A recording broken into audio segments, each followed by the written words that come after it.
এখানে এখন থেকে আমরা আর শোষিত এবং শাসক দুই শ্রেণী আমরা দেখব না। তুতিল মুলকা মান তাশাউ ওয়া তানজিউল মুলকা মিম্মান তাশা।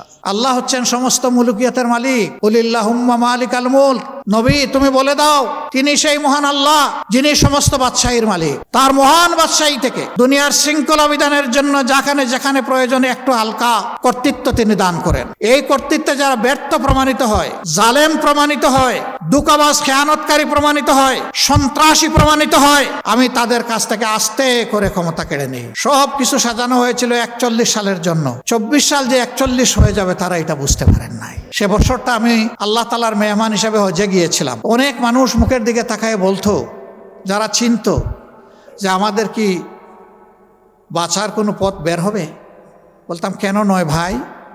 কই কিভাবে? যে আল্লাহ যেভাবে অতীতে করেছেন সেইভাবে। কই যে কোনো আলো দেখি না তো, এটা কারে দিয়ে হবে? তাই আমি বলতাম যে কেন, সকল যুগেই পরিবর্তন এসেছে, যুবকদের হাত ধরে তাদের গাড়ে ভর করে।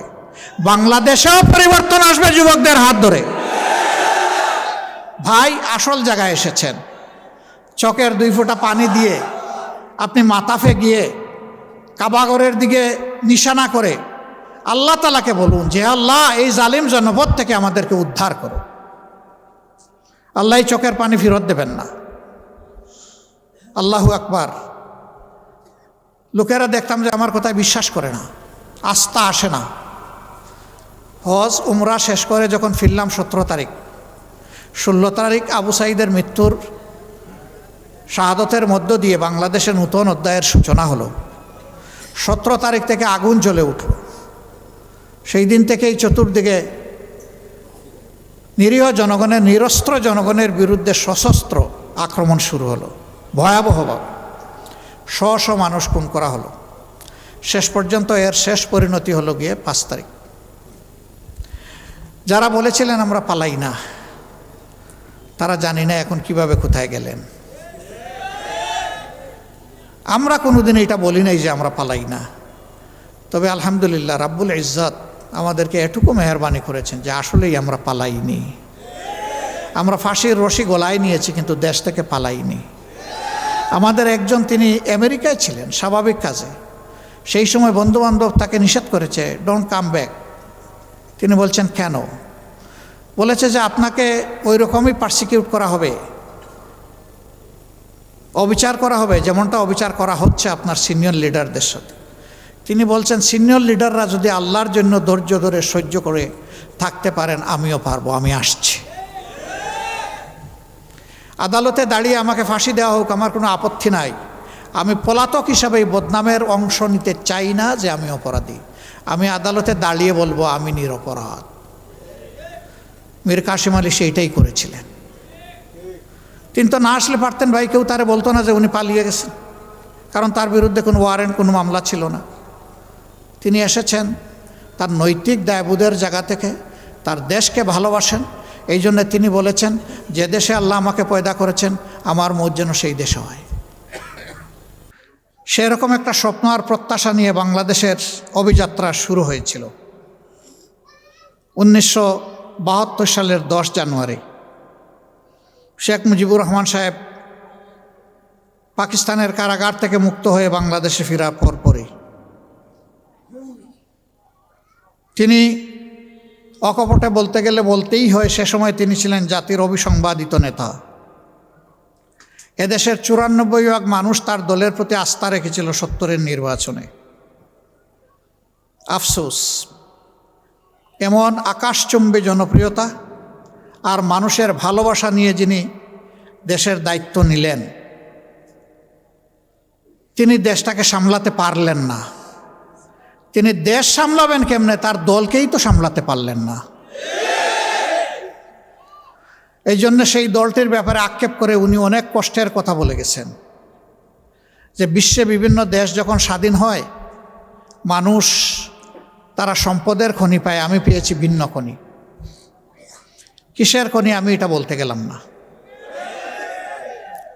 সম্মানিত ভাইরা, তিনি এও বলেছিলেন কারে নিয়ে আমি সোনার বাংলা গড়ব, ডানে বায়ে সামনে পিছনে যার দিকে তাকাই একই চেহারা দেখতে পাই। তিনি তার জীবনের মূল্য দিয়ে এর প্রায়শ্চিত্ত করেছেন।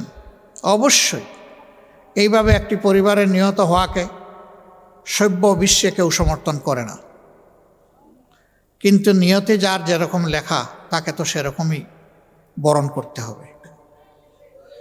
এটাও তো ঠিক যে স্বাধীন বাংলাদেশে তাদের শাসনামলে 36,000 মানুষকে বিনা বিচারে হত্যা করা হয়েছিল, যার মধ্যে 10,000 ছিল মুক্তিযোদ্ধা, যারা কিনা দেশ শাসন করেছিল বুক চিতিয়ে লড়াই করে। তাদেরকেই মরতে হলো রক্ষী বাহিনীর হাতে।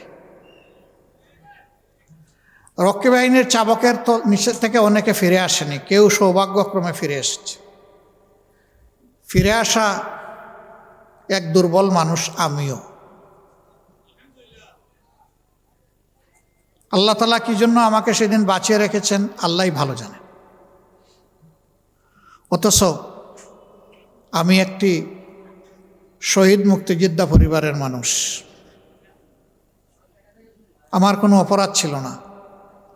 আমার বিষয়টা দিয়ে আমি বিবেচনা করেছি এরকম বহু নিরপরাধ মানুষকে তারা নির্যাতন করেছে। কেউ কেউ দুনিয়া ছেড়ে চলে গেছে,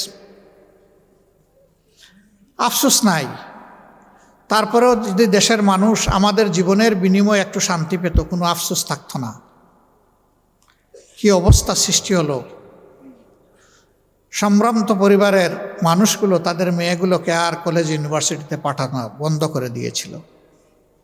কেন বন্ধ করে দিয়েছিল আপনারা বুঝতেই পারছেন। মানুষের জীবনের কোনো নিরাপত্তা ছিল না, সম্পদের কোনো নিরাপত্তা ছিল না, বাইরেও ছিল না, ঘরেও ছিল না। অথচ 70-এর নির্বাচনের সময় আমরাই বলেছি মানুষকে, ভোট দেন নৌকায়, আপনি দরজা খুলে রাতে ঘুমাতে পারবেন। হ্যাঁ, ঠিকই মানুষ দরজা খুলে ঘুমাইছে, কিন্তু সেই দরজাটা নিজে খুলে নাই, চোর ডাকাত এসে খুলে দিয়েছে। এরপরে কি হলো বুঝলাম, তারা সব ভালো কাজ করতে পারলেন না। দফায় দফায় ক্ষমতার পালাবদল হলো। দেশের চেহারার একেবারে উন্নতি হয় নাই এটা আমি বলবো না, হয়েছে। তবে যুগের যে পরিমাণ চাহিদা ছিল আর যে পরিমাণ সম্ভাবনা ছিল তার তুলনায় কিছুই হয়নি। এখানে বসা অবস্থায় আপনারা কোনো গন্ধ পাচ্ছেন কিনা? আমি কিন্তু একটু গন্ধ পেয়েছি। এটা একটা সভ্য জনপদ, এটা আমার গর্বিত দেশের রাজধানী। দুনিয়ার বিভিন্ন দেশে যাওয়ার সুযোগ হয়েছে। সেখানে নগরে শহরে এরকম চলমান প্রবাহমান বহু চ্যানেল আছে, ঝর্ণা আছে, নদী আছে, খাল আছে, ড্রেন আছে, কিন্তু আপনি ড্রেনের পানিও হাতে নিয়ে দেখবেন যে মার্বেলের মতো চকচক করছে। কেন? তারাও মানুষ, আমরাও মানুষ। আমরা কেন দুর্গন্ধের সঙ্গী হব? আমরা কেন পলিউটেড ওয়াটার স্ট্রিমের সঙ্গী হয়ে দুকে দুকে মরব? হাজার রোগ কেন আমাদের দেশে এই কারণে বাসা বাঁধবে? কপাল আমাদের এই জায়গায়। আমি বলেছিলাম আমাদের আল্লাহ অনেক সম্পদ দিয়েছেন, সব জায়গায় বলি একটা সম্পদের অভাবের কারণে আমরা পারলাম না আমাদের দেশটাকে বাগানের মতো করে সাজাতে। সেই সম্পদ হচ্ছে চরিত্রের সম্পদ। ক্ষমতায় যাওয়ার আগে অনেক রাজনীতিবিদ বলে থাকেন আমি রাজনীতিকে ইবাদত মনে করি, আমি রাজনীতি করি মানব সেবার জন্য, সেবা আমার ধর্ম। হ্যাঁ, উনি মানব সেবা করেন ঠিকই, শুধু নিজের সেবাটা করেন। তিনিও তো একজন মানব, সেই অর্থে তিনি মানব সেবা করেন। কিন্তু মানব সেবা বলতে যা বোঝায় তা তো দেখি না।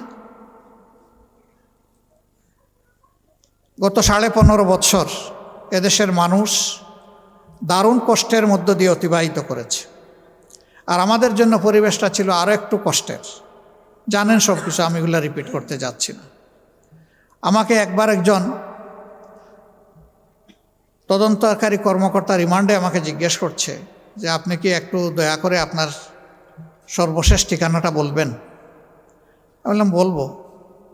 সর্বশেষ ঠিকানা আশা করছি এটা আল্লাহর জান্নাত। কয় না না, দুনিয়ার ঠিকানা। আমি বললাম যে সেইটা কোনটা বলবো? কোনটা বলবেন মানে? বললাম যে আমার তো শত শত ঠিকানা আছে। স্যার আপনি অ্যারেস্ট হয়ে এরকম আমাদের সাথে মৌজ করতে পারেন? বললাম মোটেই আমি মৌজ করছি না। তাইলে কীভাবে বললেন যে শত শত ঠিকানা আছে? আপনি এত ধনী? বলে আপনি কল্পনা করতে পারবেন না আমি তার চেয়ে আল্লাহর মেহেরবানি বেশি ধনী। একটু বুঝিয়ে বলবেন? আমি বললাম অবশ্যই। এই যে আপনারা আর আপনাদের সরকার, আপনাদের কারণে কোনো বাড়িতে 1 রাত, কোনো বাড়িতে 2 রাত, কোনো বাড়িতে 3 রাত, কোনো বাড়িতে 1 সপ্তাহ, কোনো বাড়িতে 2 সপ্তাহ, এরকম করে কেউই তো আমাদের বছরের পর বছর যাচ্ছে। এখন হিসাব পেয়েছেন যে আমাদের শত শত ঠিকানা কোথায়?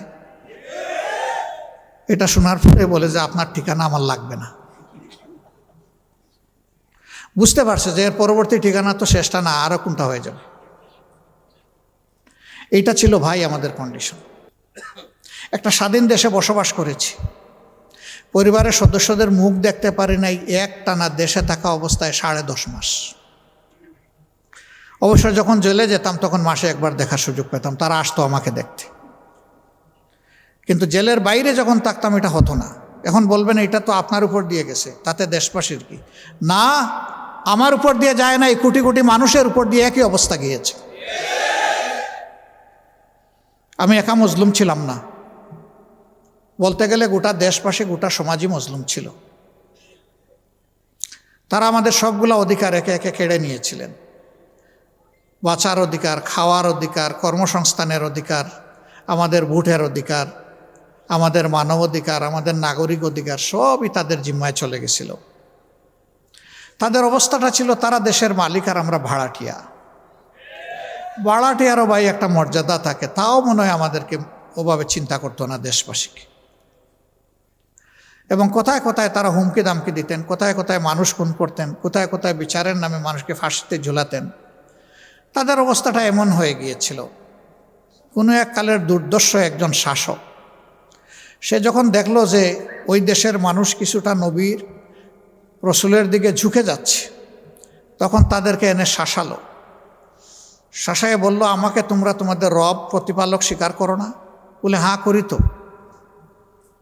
কয় শুধু প্রতিপালক স্বীকার করো না, সবচেয়ে বড় আনা রাব্বুকুমুল আলা, আমাকে সবচেয়ে বড় রব মানো কিনা? এরা ভয়ে অনেকেই বলেছে, যদিও তাদের ইমান এটা সাক্ষ্য দেয়নি, ভিতরে অন্য কিছু ছিল, যে হ্যাঁ আপনি আমাদের সবচেয়ে বড় রব। সেই সবচেয়ে বড় রব মাত্র 2টা মানুষকে তাড়া করতে গিয়ে 2 লক্ষ সৈন্যের বাহিনী, সুসজ্জিত বাহিনী, এবং স্বয়ং কমান্ডার ইন চিফ সেই রাজ্যের শাসক, শেষ পর্যন্ত আল্লাহ তাআলা বনি ইসরায়েলকে পার করে নিয়ে গেলেন, সমুদ্র ফাঁক করে 2 ভাগ করে শুকনা রাস্তা দিয়ে হাঁটাইয়া নিলেন। আর তারাও ওটা নিজেদের জন্য শুকনা রাস্তা মনে করে এদেরকে ধাওয়া করল। 2 দিক থেকে পানির দেয়াল এসে মিশে গেল, তারা নিশ্চিহ্ন হয়ে গেল। পানিতে গলে মানুষ শেষ হয়ে যায়, কোনো অস্তিত্ব পাওয়া যায় না। কিন্তু আল্লাহ তাআলার কি অপূর্ব খেলা, সেই পানিতেই ফেরাউনকে আল্লাহ শুটকি বানাইয়া দিলেন। এখন ফেরাউনের শুটকি বা মমি এখন মিশরের মিউজিয়ামে আছে, মানুষ যায় দেখে, আর স্বৈরাচারী শাসকদের অতীত কি সেইটা স্মরণ করে। কিন্তু ইতিহাসের বড় শিক্ষা হচ্ছে যে মানুষ ইতিহাস থেকে শিক্ষা নেয় না। যদি নিত তাইলে স্বৈরাচারীপনার দিকে মানুষ হাঁটত না। তারা হেঁটেছেন, তারা 3টা নির্বাচন নিজেরা করেছেন তাদের মতো করে। প্রথমটা জনগণ যায়নি, বহু সেন্টারে মানুষ একজনও যায়নি, সেখানে বিড়াল ঘুমাচ্ছিল শান্তিতে, কুকুর ঘুমাচ্ছিল শান্তিতে। সেগুলা মিডিয়ার বন্ধুরা তুলে এনেছিলেন তারা তাদের শৈল্পিক হাত দিয়ে। দ্বিতীয় নির্বাচনটা তারা এতটাই আস্থা হারায় ফেললেন যে নির্বাচনের দিন পর্যন্ত ধৈর্য ধরতে পারলেন না। 18 সালে আমাকে এখানে জোটের পক্ষ থেকে ক্যান্ডিডেট করা হয়েছিল।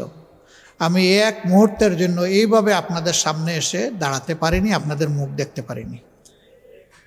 এই পরিস্থিতি এমনভাবে সৃষ্টি করে রাখা হয়েছিল, সারা বাংলাদেশে 64 জন ক্যান্ডিডেটকে কারাগারে নিক্ষেপ করা হয়েছিল। 113 জনকে তাদের বাড়িতে গৃহবন্দী করা হয়েছিল, ঘর থেকে বের হতে দেওয়া হয়। সেই রকম করে নির্বাচন, তারপরেও নির্বাচনের দিন পর্যন্ত তারা ধৈর্য ধরেন নাই, রাতের বেলায় সাবাড় করে দিয়েছেন সব। বিবিসির একজন সাংবাদিক আমাকে প্রশ্ন করলেন, আগামীকালের নির্বাচনকে আপনি কিভাবে দেখছেন? আমি বললাম, আগামীকালকে নির্বাচন কোথায় ভাই? কয় কেন, কালকে নির্বাচন হবে না? বললাম, না, নির্বাচন তো কালকে হবে না, আজকে রাতেই তো হচ্ছে নির্বাচন। কয় বলেন কি আপনি? ভাই আপনি সাংবাদিক, আপনার কাছ থেকে না আমি জানবো যে আজকের রাতের নির্বাচনটা কেমন হচ্ছে? আপনি দেখি আমারে জানতে চান? ওই যে এটা কি বলেন? আমি বললাম যে ভাই, আমারে যারা প্রশ্ন করেছেন প্লিজ আপনি যান। মণিপুর মণিকানন 2 স্কুল সে ভিজিট করে গিয়ে বলল, ইউ আর কারেক্ট। নির্বাচন তো বিপুল উৎসাহ উদ্দীপনায় রাতের বেলা হচ্ছে একতরফা। এই নির্বাচনকে জনগণ মিডনাইট ইলেকশন নাম দিয়েছিল। জাপানের কূটনীতিবিদরা কখনো মুখ খুলে না অন্য দেশের রাজনীতির ব্যাপারে। এই প্রথমবার এই নির্বাচনের পরে জাপানের বাংলাদেশি যিনি রাষ্ট্রদূত ছিলেন তিনি বললেন, এটা নির্বাচন নয়, এটা মধ্যরাতের নির্বাচন। ইন্টারন্যাশনাল কমিউনিটিও এটাকে সেইভাবে নিয়েছিল। আর 24 সালে নির্বাচন করার জন্য প্রার্থী পাওয়া যাচ্ছে না, কে কম্পিটিশন করবে? সেখানে আমি আর ডামি এই মিলিয়ে তারা নির্বাচন করেছে। এখানে যাদের বয়স 35-36-এর নিচে তারা একটু হাত তুলেন তো দেখি। মাশাল্লাহ, a good number of people. আপনারা জীবনে হাত নামান ভাই, কষ্ট করছেন। আপনারা জীবনে একটা ভোটও দিতে পারেন নাই। আপনারা কি তাদেরকে আপনাদের অধিকার কেড়ে নেওয়ার অধিকার দিয়েছিলেন? দেন নাই। সেই 3 নির্বাচনে আপনারা শুধু ভোট দিতে পারেন নাই না, আমরাও ভোট দিতে পারি নাই। আমি তো আমার ভোট হতে পারি। আমি যখন ইলেকশন স্টার্ট হওয়ার 1.5 ঘন্টা পরে শুনলাম যে আমার কিছু এজেন্টকে গায়েব করা হয়েছে ধরে নিয়ে, 2-1 মহিলার মাথা ফাটাই দেওয়া হয়েছে, হাত ভেঙে দেওয়া হয়েছে, তখন আমি বললাম যে রক্তের বিনিময়ে আমার আসনে বিজয় লাভ করার আমার প্রয়োজন নাই, আমি এই নির্বাচনে থাকব না। তাই সারা দেশের খবর নিয়ে আমরা 12টা 15 মিনিটের সময় বলে দিলাম যে এই নির্বাচনে আমরা নাই, এটা আমরা প্রত্যাখ্যান করলাম। আমরা অবৈধ নির্বাচনকে বৈধতা দিতে চাই না। আমাদের বিভিন্ন দেশের বন্ধুবান্ধব বলতো, তোমরা বলতেছো ওরা ফেয়ার ইলেকশন দিবে না, তোমরা না গিয়ে কিভাবে এটা প্রমাণ করবা যে ওরা ফেয়ার ইলেকশন? তোমরা যাও, তারপরে বোঝা যাবে ইলেকশন ফেয়ার না আনফেয়ার। অবশ্যই ইলেকশন হয়ে যাওয়ার পরে আর কোনো বন্ধুবান্ধবের কথা বলে নাই যে তোমরা নির্বাচনে যাও।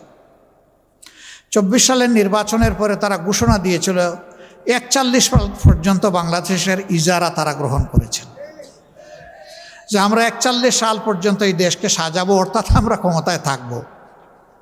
পর্দার আড়ালে আমার অতি সম্মানিতা মা এবং বোনেরা, সাংবাদিক বন্ধুগণ, আল্লাহ তাবারক তাআলার অসংখ্য অসংখ্য শুকরিয়া। আল্লাহ তাআলা আমাদেরকে প্রিয় এই দেশে পয়দা করেছেন। আল্লাহ রাব্বুল আলামিনের দরবারে শুকরিয়া, তিনি আমাদেরকে একটা স্বাধীন দেশ দান করেছেন। রাব্বুল ইজ্জতের দরবারে শুকরিয়া, তিনি সবুজে ঢাকা একটা দেশ আমাদেরকে উপহার দিয়েছেন, যে দেশের মাটির নিচে বিপুল পরিমাণ খনিজ সম্পদ রয়েছে, মাটির উপর উর্বরা, পানিতে সম্পদ, পানির নিচে সম্পদ। এরকম একটা দেশ আল্লাহ তাআলা আমাদেরকে উপহার দিয়েছেন। বিগলিত চিত্তে মহান মাবুদের দরবারে শুকরিয়া আদায় করছি, আলহামদুলিল্লাহ। প্রিয় দেশটি স্বাধীন হয়েছে 2 বার। আমাদের জানা ইতিহাসে প্রথমবার স্বাধীনতা অর্জন করেছিল 1947 সালে। তখন যারা দেশ স্বাধীন করেছিলেন তারা ভিন্ন একটা জাতিসত্তা প্রমাণ করে নিজেদেরকে দুনিয়ার বুকে প্রতিষ্ঠিত করার জন্য অঙ্গীকার দিয়ে দেশ স্বাধীন করেছিলেন। কিন্তু সেই স্বাধীনতার পরবর্তী 23 বৎসর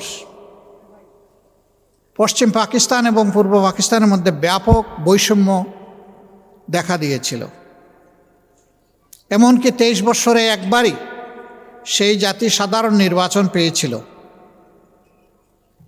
তারা মনের মতো করে তাদের পার্লামেন্ট মেম্বার এবং জনপ্রতিনিধি নির্বাচনের সুযোগ পেয়েছিল। তারপরে ইতিহাস সবার জানা, ব্যাপক ত্যাগ এবং কুরবানির মধ্য দিয়ে পাওয়া আমাদের এই স্বাধীনতা। আমি ছোট মানুষটিরও বাংলাদেশের এই রক্তাক্ত স্বাধীনতায় একটু রক্তের অংশীদারিত্ব আছে। আমি শুধু একা নই, এরকম লাখো পরিবার তারা তাদের আপনজনকে সেদিন দেশের স্বাধীনতার জন্য উপহার দিয়েছিল। তারা সেদিন তাদের আপনজনকে উপহার দিয়েছিল একটি আশা নিয়ে। 1000 মাইল দূরত্ব থেকে এসে পশ্চিম পাকিস্তানের লোকেরা আমাদেরকে শোষণ করেছে।